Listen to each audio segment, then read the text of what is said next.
Hello friends, movies all অ্যাবাউটে আপনাদের স্বাগত। War 2 এর টিজার ড্রপ করা হয়েছে গতকাল। এবার টিজারটা লাগলো কেমন? টিজারটা দেখে না আমি ভীষণভাবে ব্রহ্মাস্ত্রের একটা ভাইব পেলাম। রণবীর আলিয়া অভিনীত ব্রহ্মাস্ত্র যে ধরনের মুভি, এই টিজারটা অনেকটা সেই রকমই কিছুটা লাগলো। আসলে সেই হিসেবে দেখতে গেলে এই টিজারটা নিয়ে কিন্তু নতুন করে তেমন কিছু বলার নেই।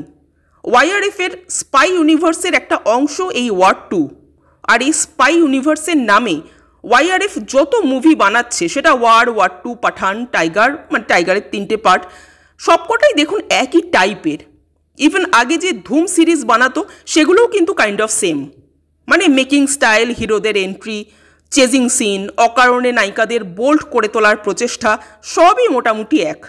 হ্যাঁ, কিছু কিছু ক্ষেত্রে আলাদা তো আছেই, যেমন ধুম 1, ধুম 3 আর এক থা টাইগার, এই 3টে কিন্তু একটু অন্যরকম লেগেছে মেকিং ওয়াইজ, বাট তাও অলমোস্ট কাছাকাছি।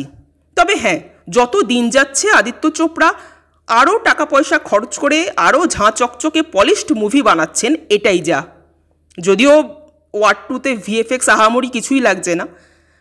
যাই হোক, এবার যদি আসি এনটিআরের কথায়, তো এনটিআরকে এখানে আমার খুব একটা ভালো লাগলো না সত্যি বলতে। কি যে চমকটা পাবো ভেবেছিলাম, সেরকম কোনো চমকই পেলাম না, না এনটিআরের মাধ্যমে, না ঋত্বিক এনটিআরের জুটির মাধ্যমে।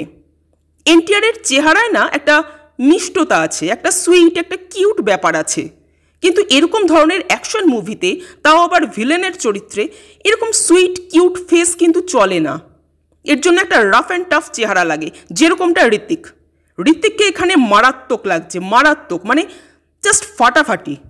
বিশেষ করে ওই নেকড়েকে পাশে নিয়ে ঋত্বিক যখন হেঁটে আসছে, পুরো আগুন। মানে টিজারের সেরা সিন আমার ওইটাই লেগেছে। কিন্তু ঋত্বিকের এই অ্যাপিয়ারেন্সের পাশে, এই স্টাইলের পাশে এনটিআর যেন বড্ড ফিকে। এনটিআরকে দেখে মনে হচ্ছে সে যেন একজন স্মার্ট, ওয়েল ড্রেসড একটা লোক, দ্যাটস ইট, এর বেশি আর কিচ্ছু না। সে যে একজন ভিলেন, সেটা যেন কোনোভাবে ফিলই হচ্ছে না।